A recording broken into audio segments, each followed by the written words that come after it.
we worked together on Yes Dear for one episode, but we obviously worked a lot more later on Earl and everything like that. And I think Earl probably, if I wasn't fearless before, Earl made me even more fearless. Yes, dear, yes, dear. My name is Earl. Here we go.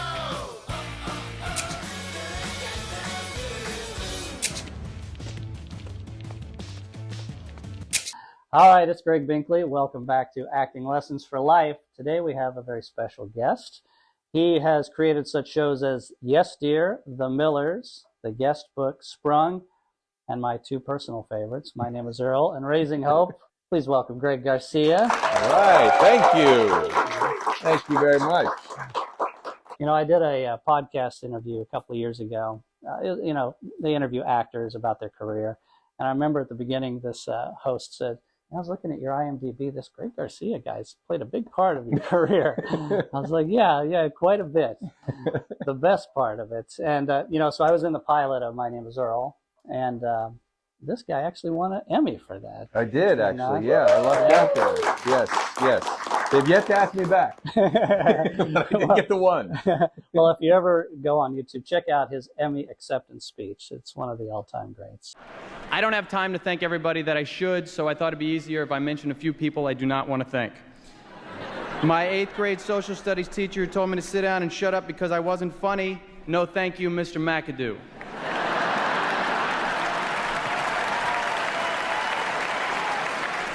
My boss, when I was a PA on the show Step by Step, who made me clean gum off the executive producer's shoe. No thank you, ma'am. Tonight, I do not share this with you.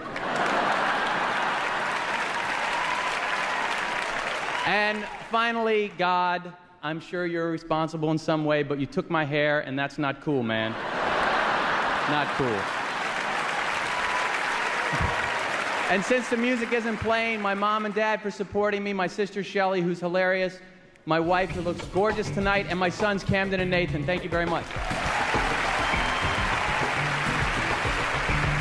The best part of it was I walked off stage and Conan O'Brien was hosting, and he was walking back on stage, and he goes, how the hell am I supposed to follow that? Well, it's fantastic. And so in that episode, Earl has his list. And as it turns out, I was the very first person, Kenny, was on Earl's list. You think he's going to remember you?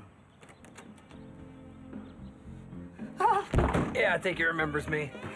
Now that I'm doing these interviews with successful actors, directors, producers, there's nobody else I would want as my first guest than you. So thank you. All right. Well, thank you very much. So pleasure to be here. Well, thank you. So I just wanted to talk to you a little bit about how you got to where you are and who you are. Sure. And a quote that I like from Les Brown, you don't have to be great to get started, but you do have to get started to be great. And I just wanted to go back to where you started. I know you had a huge advantage. You were born into Hollywood royalty. Is that right? Absolutely, yeah. We were hiding in Virginia, but yes, we were Hollywood royalty. So yeah, I'll try to make this quick, but I can tell you how I kind of got started. I just loved TV growing up. I loved watching sitcoms. My parents would let me just watch sitcoms all the time. In fact, at night before the VCR, because I'm very old, at night when we had dinner, I had to go up for dinner. I would, on a cassette tape, record sitcoms. And so then after dinner, I would come down when like Jeopardy and Wheel of Fortune was on, and I would just listen to them, which turned out to be like great training for like directing and writing, because you had to like stage the whole thing in your head and block it and do whatever. And so that's how addictive I was to sitcoms. And then I went to college at this tiny little school in Western Maryland called Frostburg State University. And on a fluke, I took a TV writing class. Some guy was in line with me registering for classes. He said he was taking it. He said, if you write a script and it's good enough, they fly you to Los Angeles to like work on a show for a little bit, like as an intern. So I took the class. I wrote a Cheers spec script, and I got picked. Wow. And actually, the teacher had a bunch of notes on the script, and it was clear to me that she'd never watched Cheers before. And so I didn't do her notes, so she gave me a C- on the script. Wow. But then I got picked, and then that was bad for every network executive that ever gave me notes again, because I was like, wait a second, let me just do my thing. So yeah, I came out, and there was a show called with the recently deceased Linda Lavin and Patricia Heaton from Raymond, and they had a show called Room for Two. And I just hung out with the writers for a week and got to kind of pitch jokes at the table. And then I said to everybody, look, should I come out here and try this? And they're like, well, there's no guarantees, but if you want to. So I went back to Virginia. I worked at a radio station with a guy named Tony Kornheiser, who was on ESPN. He does a show called Pardon the Interruption on ESPN. And so I worked for him, saved money, and then just drove out to California with everything in my Volkswagen Jetta that leaked when it rained, and slept on a guy's couch that I went to high school with that lived in Orange County, and I'd started doing extra work on Beverly Hills 90210 and just to pay the bills. And then I got a job as a PA on a show, Step by Step, with Patrick Duffy and Suzanne Summers, where I met Don Knotts for the first time. Wow, that must have been a thrill. Oh man, it was fantastic. I can't imagine. And anytime I can throw that to you, I'm so happy. So yeah, and then I took then there was another writing program that Warner Brothers had, that it was like a 10-week program, and I got into that. And the interesting thing about that was, I mean, and you guys, know what this business is like, and just have to just keep going. They told me at the end of that they weren't going to give me any interviews because the thing was, if you go through this program, they try to put you on a Warner Brothers show, and they pay your salary for the first year. So it doesn't come out of the show's budget. So the show basically gets a free writer. And the point is they're trying to help people start out. So I took the class, I wrote a script, and then they told my agent, because I had an agent at the time, I lucked in to get an agent. They said, yeah, we're not going to send him out. We have better people or whatever. And I was like, I'm kind of bummed about that. So I just went back to work as a PA again. And then I saw some people going into this guy's office, this guy, Dave Duclon. And they were from, he did just pass away. Yes, he just passed away last week.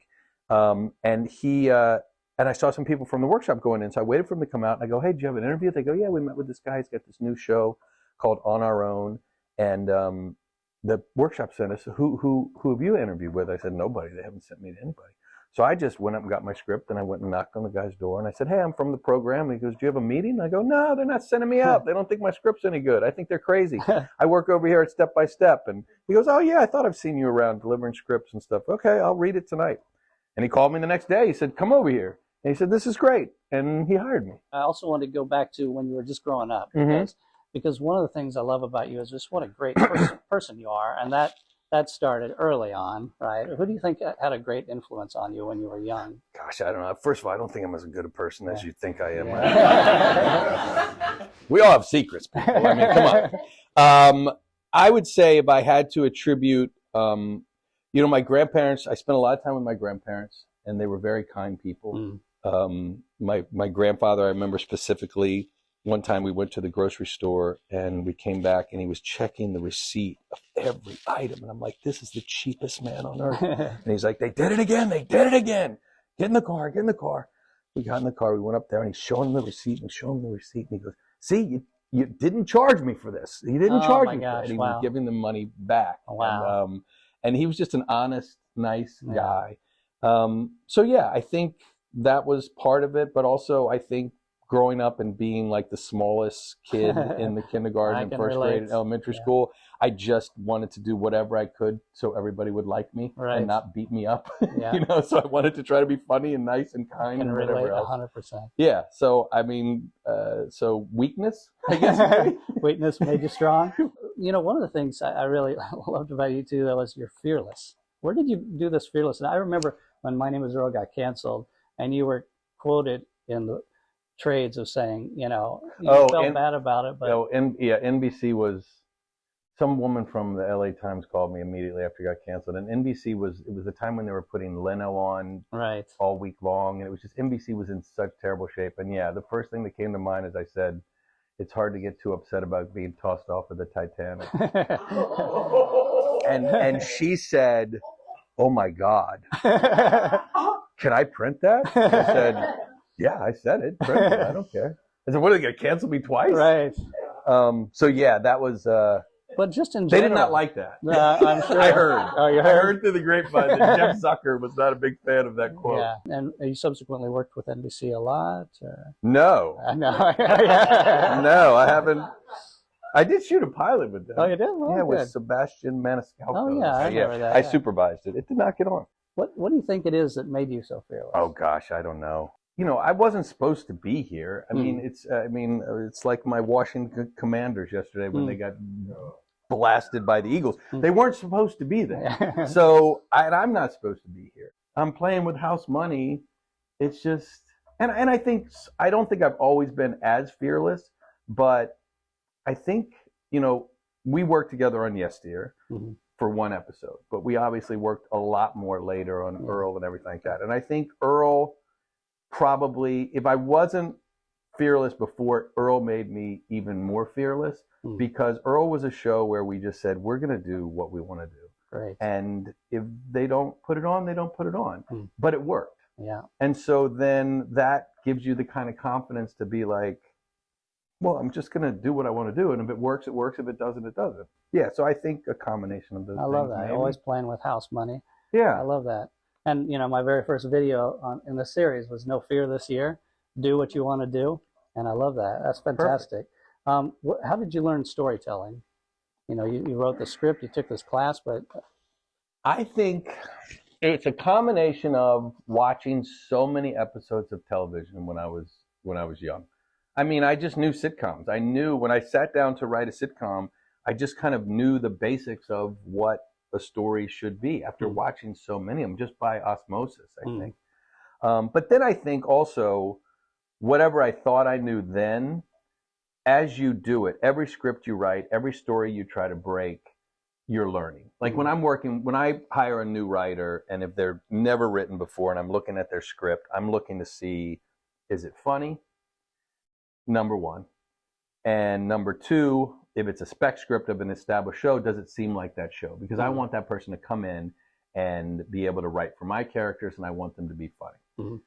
The last thing I'm looking for a new writer is story. And usually I don't read more than 15, 20 pages either because I don't need to know how it ends, and I have other things I need to do.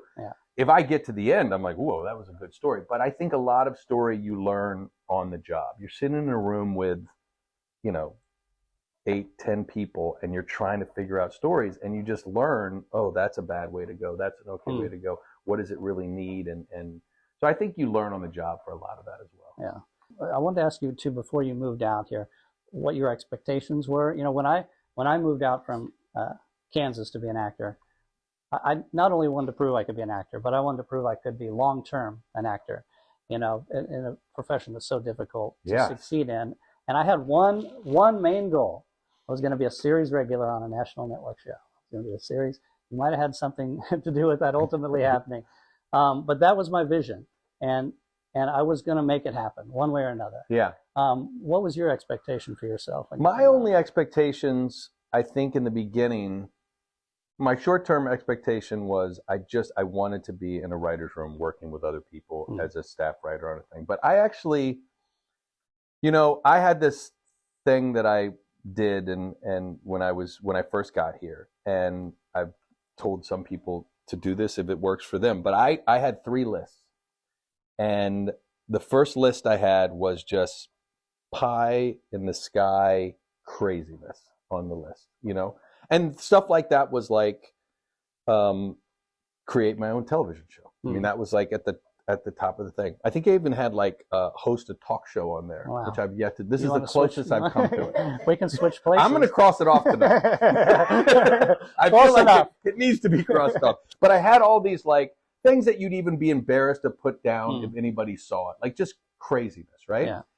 And then I put that to the side. And then I had the next list, and it was steps that I think I need to do before I get to the next thing. So like create a TV show. Well, I need to be the executive producer of a TV show. But before that, I need to be a supervising producer. But I need to get a job writing. And, I need to write. And so all the things that could lead to that were on the second list. And then the third list was like a weekly to-do thing. So even on the second list, it would be like, write a spec script. All right, well, what do I need to do to write a spec script? So I put things on the weekly to-do list that I could easily cross off. Read a book about writing, or figure out the story, or pick a show to. They can be very simple things.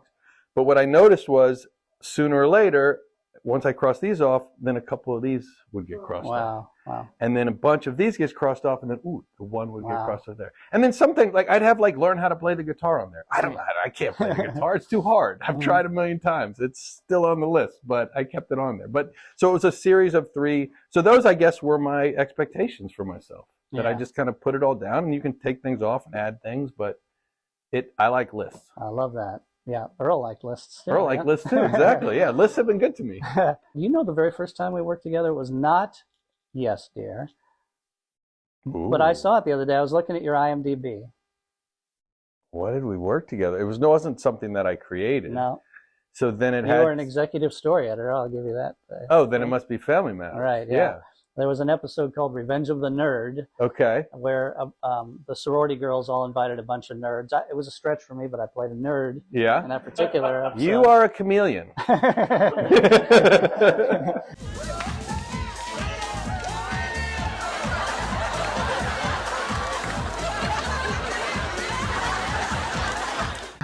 So that was the very first credit we had together. Okay. So as an executive story editor, what were you doing? Were you on the set? Maybe you didn't even pay attention when I was doing my work out there. No, I don't. No, we would go to like run-throughs and stuff. You know, the funny thing about writers is like, so the hierarchy is staff writer, story editor, executive story editor, co-producer, producer, supervising producer, co-executive producer, and executive producer. And once they're all in the writer's room, everyone does the same thing. Oh, wow.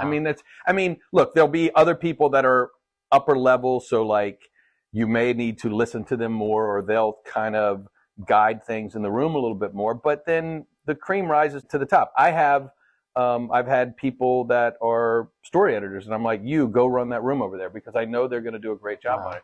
Dave Duclon, who gave me my first job, he entrusted me to do that kind of stuff, even as a young writer. I do remember, like, the only time it came into play, I think, when Dave would let you, if you were a story editor above, if your script went to, when your script that you wrote had casting, you got to go to casting. Okay. Which I thought was going to be the coolest thing in the world. Well, now, at what point did you realize you were ready to be a show creator, showrunner? Well, I got thrown into it before I was ready, for sure. So my second year of writing on Family Matters, so my third year total writing, we were all in the writer's room, and then Dave Duclon was in his office, and his assistant came in and says, Greg, Dave wants to see you in the office. And then the rest of the writers were like, ooh, you're in trouble. You know, I'm like, oh, what is this about? And I go in, and I sit down, and he starts telling me about this pilot he sold to, or he's going to do with ABC. And it was these 2 DJs who are still on the radio here now, the Baker Boys. And they were going to do a show with them, and they took place in a radio station, whatever else. And I'm listening, and I'm like, that's great, Dave. You know, and he's telling me. And then finally he's like, so do you want to write it with me? We'll write it together. Wow. And I was like, what? And he's like, yeah, we'll write it together. And I was like, okay. And then I had to go back to the room. And then they were like, the co-executive producer had worked on the show for a long time. They were like, what did he want? What do you want? What do you want? I was like, I just wanted to write a pilot with them. And they were like, some of them were not happy about that. So we wrote it. It was terrible. Wow. It was so bad. We shot it. We actually shot it. But it was a great lesson to be learned. And then all of a sudden, the next year, that's my first year of Family Matters. So my second year of writing. Wow. So then the next year, he was like, well, what do you want to do next? Let's develop another show together. And so that's when we did 2 pilots that year. One we didn't shoot. John Stamos had written it, and we rewrote it, and then did this table read all around town with Scott Baio and Sid Caesar. It was nuts. That didn't get picked up. But then we shot a show called Built to Last, which I wrote with a comedian named Warren Hutcherson, and Dave supervised us, and that one did get on. Wow. So now I'm 3.5 years into the business, and I'm running a show. Wow. I have no idea what I'm doing. The other showrunner had no idea what he was doing. We'd be there till like 4 or 5 in the morning. The show was fine. It went on against Dharma and Greg. It lasted 3 episodes. Wow. But then all of a sudden, 20th Century Fox was like, hey, we want to make a development deal with you. And so I was kind of thrown into it. Wow. So I had to kind of learn on the fly. You know, I think a lot of people don't really know what a showrunner does. You know, as actors, you get an audition, and you have your scene or whatever, and you think about that all day long. You have so many decisions to make, so many. There's a lot of stuff. There's a lot of stuff. So showrunner is typically the person that created the show. Sometimes the person that created the show is more junior, and so they'll bring in somebody that has some experience and probably got the job because they had created a show and now they don't have a show or whatever. But the showrunner is in charge of everything. They're usually I'm sure there are examples of showrunners who don't do it the way I do it, but this is what I know is the showrunner is the head writer. He's in charge of the writer's room. If he's not in there all the time, he needs to make sure that what's going on in there he approves of and there's clear directives going on. I, as a showrunner, also am never not on stage. I'm there for every single second because I'm a control freak and I need it to all be perfect, especially with comedy, because it was Earl, actually, because 4-camera shows, you can go back and forth. It doesn't matter. But on a single camera show, the writers are writing all day, but they're shooting all day. And so it's like, how do you go back and forth? So I had to devise this system where I could get there super early in the morning, give the writers marching orders, run back and forth. I'd be listening to I'd watch the rehearsal and then I'd be listening to the takes on one earphone. Wow. And so then I'd hear something I didn't like the way they said it. And I'd be like, did they give the note? Okay, they gave the note. And I hear moving on, and then I'd sprint to the set and be like, no. Not moving on. Yeah, and not moving on. And so go back and forth with that. But you're also, you're in charge of editing, casting, wardrobe. One day when we were on Raising Hope, my wife came and visited me, and she was in my office with me, and I think we ate lunch in my office, and then they were getting ready to shoot, so we had to walk to stage. And as I walked to stage, people just bolting out of, I call it fish food. Like whenever I came out in public, everybody had questions. So I'd walk down and be, hey, what do you think? And I'd pick a unit thing, and I'd pick a wardrobe and this and this and that. And my wife's like, what is going on here today? I'm like, this is every day. It is amazing. This is every day. Amazing. Because, on the set, you have the monitor, the director, and the executive producer sitting there watching the monitor. But as the actor, sometimes you sit behind, and I would watch you, and you'd go give a note, and then you'd be writing a script, and then the director would say, and you'd go back to writing a script, and so the costumer, you'd go back to writing a script. But you kept your composure. Well, you got to love it, though. You got to love it. I mean, to do all that stuff and just, like, completely immerse yourself in this job. When it's you're doing a show, that's all you can do, and so you have to love it. Yeah, well, you obviously love it, and you provided such a feeling on the set, that everybody was loose and relaxed and happy to be there. When it comes to actors, I have a few questions about that, and it goes back to what you were saying. When you first were going to cast, you thought that was going to be great, but it wasn't. Why? Well, because I was like, oh my God, this is going to be amazing. I get to go sit there and people are going to come in and say the words and I get to pick them and this is so cool. And then I wanted everybody to get the job and it was awful. And it was just like, oh my God, we only get to pick one person and this is terrible. And this is when everything was in person. Now, obviously, so much of it is on Zoom and or tape, just tapes, which I go back and forth about that. I know some actors like it, some don't. I kind of like it because I think that, this is a medium where it's not a play, so we're going to film it. We're going to give you notes. We're going to let you work on it. We're going to get your best performance. So why shouldn't you be able to do that for us? Because some people come in and they get nervous. Yeah. Now there's other people that are just alive in the room and they thrive in there, and that's great too. But yeah, I did not like it. For every role, even small roles, I'll see 15, 20 people. Yeah. And 10 of them would have been great. Yep. 10 of them would have been great. I have to pick one.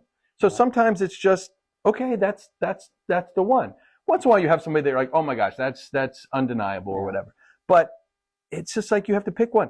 Or somebody may look like another actor that you cast in the same episode. Or, it's just, there's so many factors into it.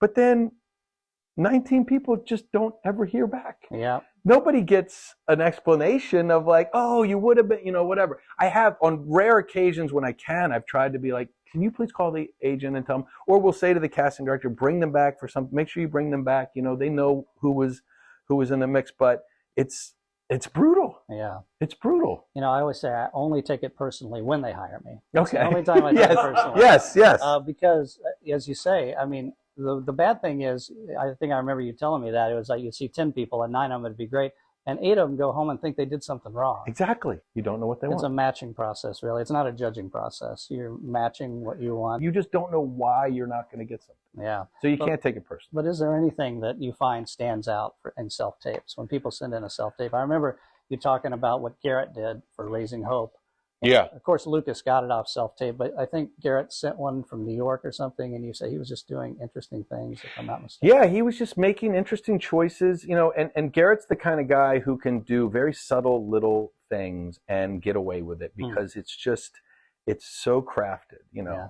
It's a dance, right? Because you want to take a chance. You want to make choices.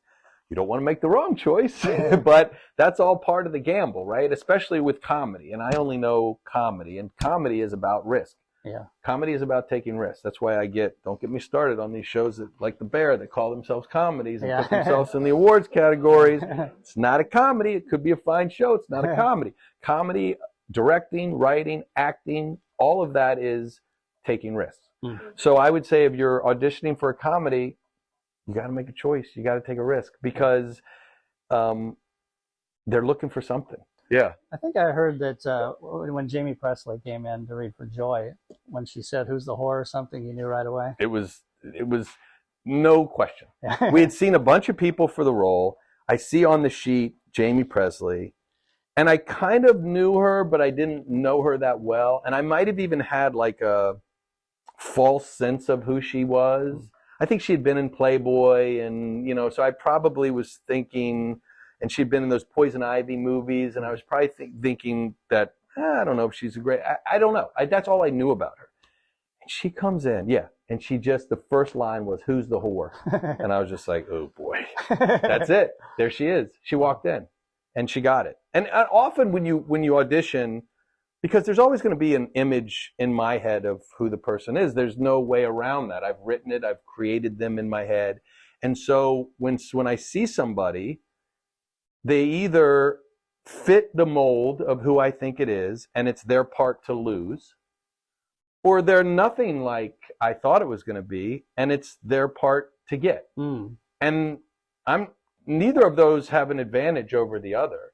I mean, I go to it with an open mind, but I will, when someone walks in, I'm like, okay, let's see. And then I go, whoa, that was nothing like I expected and better than I expected. And that can have to do with look or also performance as well, of just like, I did not expect that, and that is better than what was in my head. And I like that because a lot of times people think there's one way to play a scene. No. There's not one way to play No, not at all. And then I've also had situations where, gosh, we were trying to cast for like a series regular, and like, it's almost like we've seen so many people and nobody's getting it. And then it's my job to go, well, I don't think this script is very good. Like, this character isn't written well. If all these people came in, and I can't pick any of them, they're all great actors. I've seen them in different things. This is on me at this point. And I'll go and I'll write something different and then say, okay, well, let's see if we can give these people better material and see if I can like it. Because at that point, I'm just not hiring people because I hate myself. So let me ask you this, just for my own personal enjoyment. Do you remember when I tried out for My Name is Earl? I specifically asked for you to come in. Yeah, I had just done Yes Dear. Yeah. Like an episode, like near the end of Yes Dear, and you were about to do. Oh, because we came back, because you came back. Yeah, I came back, and I fought him again. The longest callback in history. That's right. Yeah. The waiting room at Dr. Bernstein's office. What's that? You son of a bitch!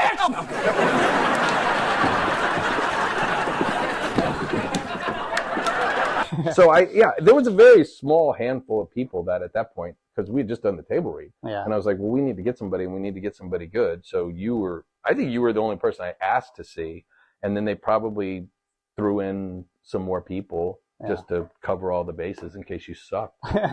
Well, it's funny you should say that because I talk about it in my book, and I tell the class sometimes.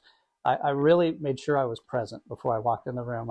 I stood out there. I named colors. I wanted to make sure I was completely present. As Dave Await walked me all the way in, I'm naming colors, the curtain's blue, all this. And as soon as I walked in, I was completely present. And a lot of times with auditions, I would want to make sure I did it right, and I didn't want to screw up.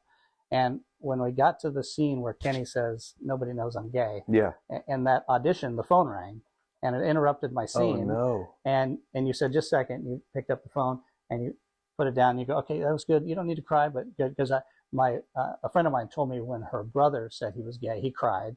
And so I cried when I did the audition. And so I was right in the middle of that, and the phone rings. Oh, my God. And then I'm the jerk that didn't unplug his phone. So I felt awful. Probably why I gave you the part. You probably weren't even that good. It just felt terrible. I'll take it for sympathy. 100%. But, I right away picked it up again because I was focusing on being present. I'm like, I'm just going to be present in this audition. I don't care if I get it or not. I want to be present. Yeah. And so I went with it, and I ended up getting it. And I tell people this a lot of times because if I had choked in that room, you wouldn't have hired me. Ended up doing 20 episodes of Earl, 71 episodes of Raising Hope. In that one moment, had I not been there, in that moment, I hate to think what would have happened for me. So it was a great lesson for me just to be present. Well, let me tell you something else about that. So we're shooting the pilot, and we're shooting this scene outside of a nightclub, which I don't even think got in the exterior scene. No, it was a funny scene though. It was a funny going scene. into bubbles and, yeah, and Joy. Yeah, Joey. Yeah, we cut that. We just jumped right in. Yeah. But you were in a car.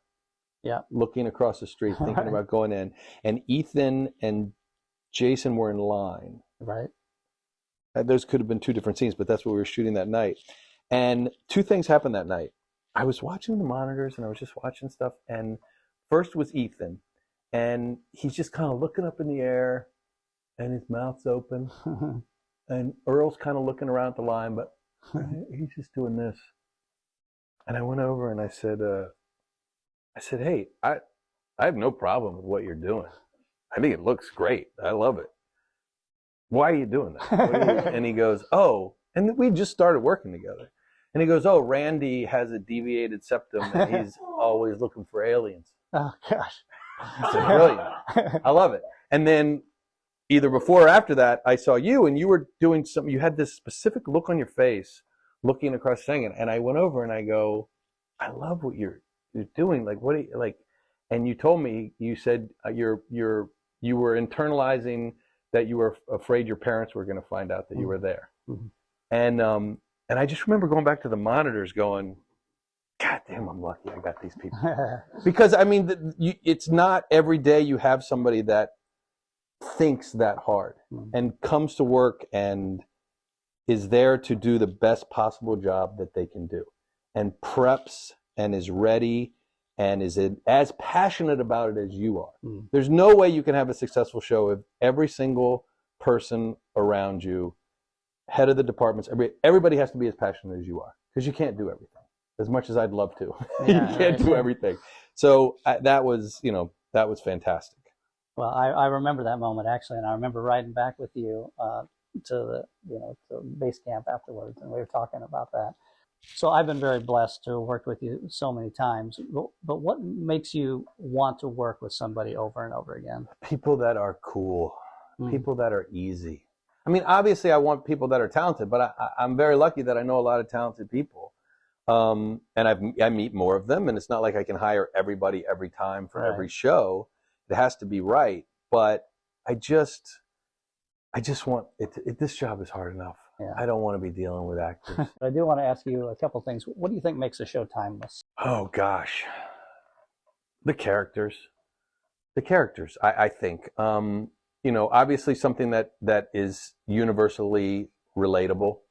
For me, like a timeless show is, and I don't do it again, but Andy Griffith. Oh yeah. I just watched 5 episodes the other day. Can I do Otis then? Yes. Otis. It's just timeless. It's very simple. But it's relatable, simple stories. Yeah. They're probably too simple for today's audiences, but I don't know. And the characters they would come up with were just, the character work on that thing, I know inspired me to keep creating different odd characters in My Name is Earl and create this town, because that town you kept meeting new people, and you were so excited when somebody came back, Ernest T. Bass throwing rocks through windows or whatever, and so I would say, good characters is what makes something timeless. That's great. I do want to ask you this before I get to my final 4 questions. How were you able to get a job at Burger King? That's just it was great hard. Story. After Earl, in between Earl and Raising Hope? No, it was during the writer's strike of Earl. I had an idea a long time ago that I wanted to work a bunch of different minimum wage jobs for a month each and write a book about it. And it was way back when I was doing Yes Dear when I had this idea. And it wasn't, there was a book called Nickel and Dime in America where this woman did this, and then she tried to live on minimum wage. I was not going to try to live on minimum wage. Make that clear. But my thought was, I'm going to go and I'm going to work this job for a month. I'm going to write about it. Hopefully it'll be funny, because I used to have to work real jobs, and now I was like spoiled showrunner of a show where people would get you lunch and stuff like that. And I really got the idea because I was at a fast food place in Maryland, and I just saw how hard everybody was working. I was like, I wonder if I could go back and do that, or if I'm too spoiled. So I thought that would be fun. So the bit was going to be, I would go there for a month. I would write about the job, hopefully be funny, get to know people. And then at the end of every job, I would give somebody a check for $10,000, and then I would go to the next job. But I kept working, and I never had time to do this. And then the writer's strike hit, and I thought, I'm going to try this. I'm just going to do it and see, even if I just do it one time, I'm going to do this. It's been in my head for so long. So I drove to one exit past my house, so nobody in my neighborhood would come to the fast food, figuring there was another one in between there. I went to McDonald's and filled out an application. I went to Jack in the Box and wrote my name and number on a napkin. And then I walked into Burger King, and she goes, I'll interview you right now. We're looking for people. And I was like, oh boy. And so I interviewed, and then she called me that afternoon and hired me. So yeah, I worked there for a month, and I was a cashier / janitor, and got to know everybody, and ended up giving the manager who I got closest with $10,000 at the end of that, and told her kind of what I was doing, and she was just blown away. I remember calling Alan Kirschenbaum, our dear friend who's no longer with us, who created Yes Dear with me. I called him and I said, hey, so I left. He goes, yeah. I go, yeah, I gave her the $10,000. He goes, what'd she do? I go, she was pretty confused. He goes, really? Really? Maybe because it's the craziest fucking thing that's ever happened to her. And we remain good friends. The one that got 10,000. Yeah. We remain buddies. We text all the time. Wow. And yeah. I love that. Well, I love that you're the kind of person that would do it. That's why I'm saying a great person, despite what you think. Well, it was for my own amusement too. I wanted to see if I could do it. All right. So with each guest, I might ask these 4 questions. You're the first guest, so let's see what you think. All right. Let's see how they go. All right. Who or what inspires you? Who or what inspires me? Great works of art. A great movie. Like, I never get more excited to sit down and go write something than after I watch something really good. Wow. So that's one answer. Like, if I watch a great movie, I'm like, what am I doing? Why am I not writing something? I got to go write something. The other thing that inspires me is hate and rejection. How so? I think everything I've ever done that was successful was started by people doubting me, telling me no. Even that first story about the job of they're saying we're not sending you out anywhere, and I just said, well, I'm not going to take that for an answer, so I just went into the thing myself. Even Yes Dear, like, the critics just destroyed us, that pilot, and continued to crap on us for the entire run of the 122 episodes. And I would just get up every morning and go, I'm going to keep this on. I'm going to keep it on. And then My Name is Earl. I wrote that script and tried to sell it all over town. And every single person said, well, first I pitched it to Fox, this woman, Gail Berman at Fox, and I pitched the idea. And she goes, that's not a TV show. Like, what are you talking about? It's like a list of 100 episodes. And so I wrote the pilot because I was just like, screw them. And so I spent like 2 weeks every morning at like 4 a.m. before I would go run Yes Dear, and I just wrote the pilot and I gave it back to them. Like, aha! And they're like, nah. So then I tried to sell it all over town. Nobody wanted to do it. It was a year and a half later that NBC finally picked it up and said, this is pretty funny. We should do something with you. And I was like, well, let's do that. Yeah. They're hard to come up with, you know. And then My Name is Earl got canceled. I was furious. I marched right over to Fox and pitched Raising Hope. And I'm like, we're going to do something good over here. And so, yeah, everything. So, yeah. Yeah, so hate, anger. So the script that everybody hated won an Emmy. Exactly. Yeah. And that, even My Name is Earl, when we shot it, Jeff Zucker at NBC watched it, didn't like it, and they said, look, this tested really high. And he goes, no, that's a fluke, test it again. And they tested it 4 times. Wow. Each time it tested higher because he just didn't want to put it on. Wow. I gave it to the presidents of the studio, Dana Walden and Gary Newman, and they called my agent and said, we watched the pilot. There's not a laugh in it. Oh, jeez. And it's just like, how is nobody understanding? And then, yes, it won an Emmy. Wow. Yeah. So what makes you laugh? Oh, what makes me laugh? Just something unexpected. I mean, when you write comedy, it's hard because you see the tricks, you see things coming. But so much of comedy is just the unexpected. So you know, if I can be surprised, that's what gets me for sure. That's great. Other than your home, where do you feel most at home? Oh, Frostburg, Maryland. Frostburg, Maryland is where I feel most at home. My wife makes fun of me that I'm going to retire there. I had such a good time at college. There's at least 16 guys that I'm still very close with. They come out to my house once a year. And now we're doing it twice a year because we're getting older and we think we got to speed this up. We're all going to get together in Hilton Head, I think, in about a month. I just had such a great time there. If I had studied in high school and gone to a better college, I'd be miserable right now. I took a TV writing class there. I met my wife there. I had such a good time. And you'll like this. This is why my wife makes fun of me, because I'm a celebrity there. I love it. It's fantastic. And I was there one time and I was there just because I would go there sometimes just to write. And I went to it was even in this little town called Mount Savage, West Virginia. And it was, or maybe it's still Maryland, but it's about 10, 15 minutes from town. And I was just driving around trying to come up with some ideas. And I see this bar, but it also has food. And it's like 2 p.m. So I go in there. There's a guy behind the bar about my age. There's these 2 old guys sitting here at the bar, and I sit here, and there's this older woman way at the end of the bar, and she's doing these little pull tabs. They have these paper pull tabs where you pay to get them from the bar, and then they have numbers, and then you win. It's like a lottery thing. So I'm sitting there, and the guy is talking to me, and I ordered a burger and a beer, and he said, you from here? And I go, I went to the college, and I'm just here, just kind of hanging out, doing some work, whatever. And he's talking to me. He goes, are you Greg Garcia? And I go, yeah. Why? He goes, I thought so. He goes, I graduated around the same time you did, and blah, blah, blah, blah. Man, your shows are great, and blah, blah, blah, blah.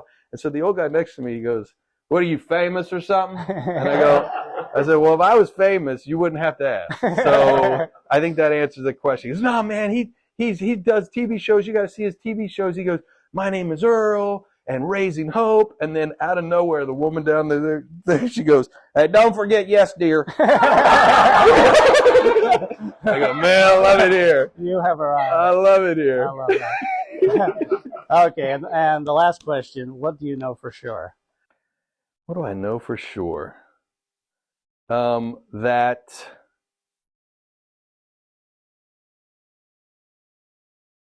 everybody has the ability to be kind and evil. I don't know why that came to mind. But it's true. Yeah. We have it all within us. Yes. And you bring it to a lot of your characters. Yes, it's true. There's a lot of redemption in those stories. 100%. Yeah.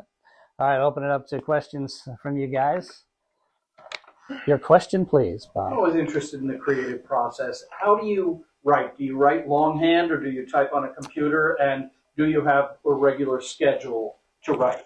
Usually what I do is once I decide, you know what, there's a germ of an idea there. Now I'm talking about maybe like creating a new show, right?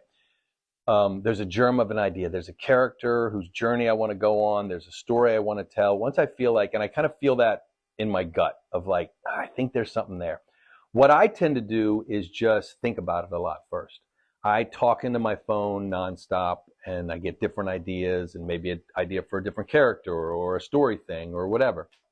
And that's my first process, is just talking into my phone. And at the end of the day, transcribing that into a document, and then just letting that document live and breathe and get more detailed and what have you, to the point where I'm like, okay, now I think maybe there's a shape of a story here. And once I feel like I have a story, a beginning, middle, and an end, so I'm not just going to go off into no man's land, then I'll usually sit down and force myself to, I'm like a lunatic. I'll sit down at 7 a.m. and I literally will not get up other than to go to the bathroom and get something to eat real quick. And I'll sit there until 4 a.m. the next day. Wow. And I'll force myself to write a script. Now, it is a terrible script. And sometimes there'll be just like, and joke here, and he will say something funny and whatever. And then I'll get into a little groove where I'm like, ooh, that was like a good page. And then I'll go ahead a while and I'll be like, oh, this is bad. Let me go back and read that good page again and get myself excited. But I'll make sure that I get to the end with just a vomit draft. It's not even writing, it's typing. And then from there, now I go back and I start working on it. But it could take me a month to get to the point where I want to sit down and write it. But I'm always trying to think about it in my head. I also have a document on my computer that's probably 200 pages now of just things I say into my phone that aren't with a particular thing. It's just a conversation I heard at Starbucks that made me laugh, or a joke idea that pops in my head, or something funny I said to somebody. I go, "Ooh, I can use that in something," that, and so I don't forget those. And then when I'm writing a script, I'll comb through that thing and cherry pick things and go, "Oh, this could be good in this one." One of the funniest things I've ever heard, and I haven't used in a script, I was in North Carolina, and I was at the family sent me to the dollar store to buy some pool toys and beach toys and stuff. So I'm there at the dollar store, and there's this old guy behind me, and I'm not sure what he's buying. And then this woman comes up behind him, this younger woman, and she puts down a pregnancy test. And the old guy looks over and he goes, "Looks like you're fixing to ruin someone's day." And I'm like, "Looks like you're fixing to ruin someone's day." So well, yeah, we're gonna look for that. yeah, It's gonna pop up. it'll come up somewhere. All right, who else? Claire. You probably get this one a lot, but if you had been able to write Earl into like its natural conclusion. The end of the show, I knew from episode 2. I knew the end of the show, but I'm happy to tell you what it is. And I was so bummed because after that season, I actually, towards the end of that season, I said to NBC, "Are we coming back next season? Because if we're not, I know how I want to end the show." And I could even, I don't know if I could have massaged it so we could have kept going, but like, I need to, like to know. And they go, "You're coming back.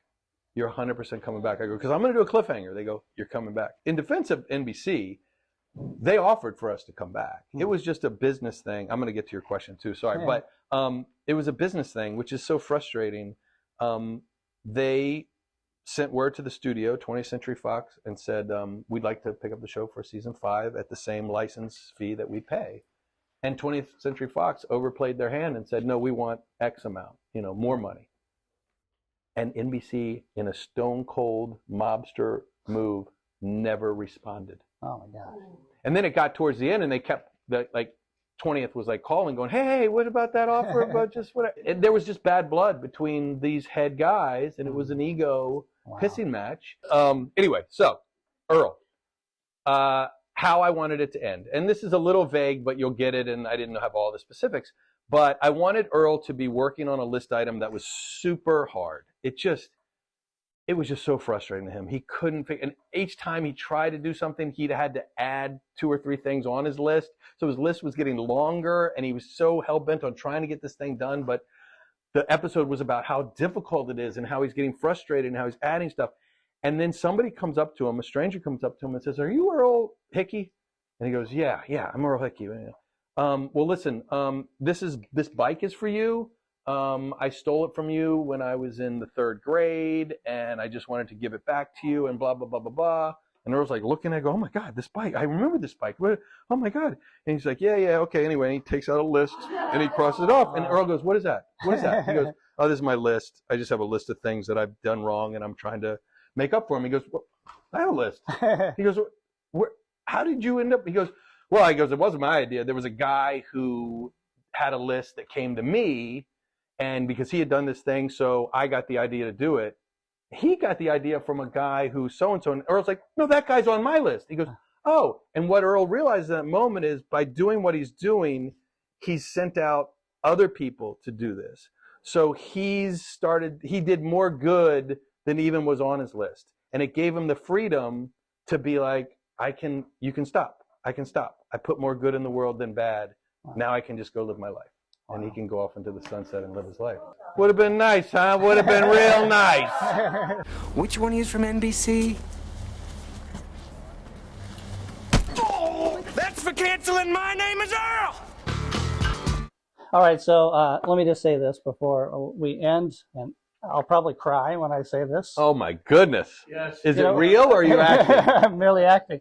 One of the things when you write for somebody, though, you do pick up, aspects of their characters, right? And I noticed that on Earl and Raising Hope, sometimes my character would cry because it's pretty ezy for me to cry. You know? Well, your first audition, you cried. Right, I exactly. probably remembered. I'm like, this guy's good. He's got the waterwork. Why stop now? Yeah. But when I finished, Raising Hope and went into syndication, I just wanted to hang with my family, spend time with my kids. So I kind of took my foot off the gas. I mean, I got hired, I did work and so forth. But I eventually got to where I thought, maybe if I teach others how I became successful, I will get excited again and help others.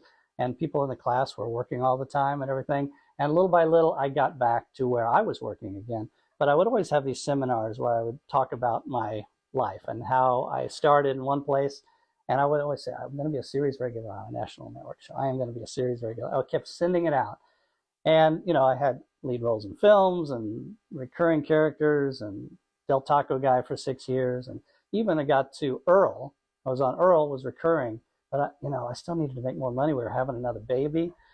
And so I took a job at Costco where I'm selling blenders with a hairnet. I'm a recognizable actor selling blenders at Costco. And I get to this part of the story in my seminar and I say, and then I got a call from Greg Garcia. And usually, I'm feeling it a little bit here, I usually start crying at that point because it changed my life. Here it is again. But, you had like a couple of lines on the pilot. Gosh, here I go. But, episode 4, I get to the set, and here's a set for a grocery store. And I'm like, hey, this looks pretty good for me. I'm the manager. I did 13 episodes. I remember after maybe the second episode back, you walked up to me and you said, you were one funny motherfucker. I said, oh, thank you. I'm like, I think he wants to keep working with me. And then at the end of the season, after 25 years, series regular. So thank you for that. Thank you for being here. But here's the thing. Let me just say this real quick.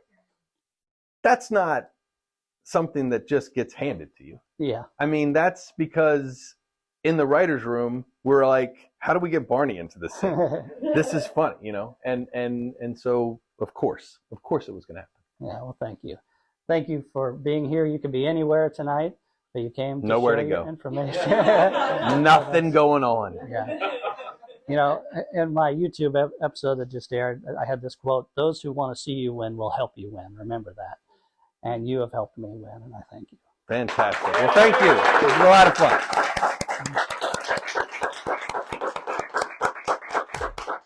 What a fantastic night to have Greg Garcia here coaching the students in my class and sharing his wealth of information.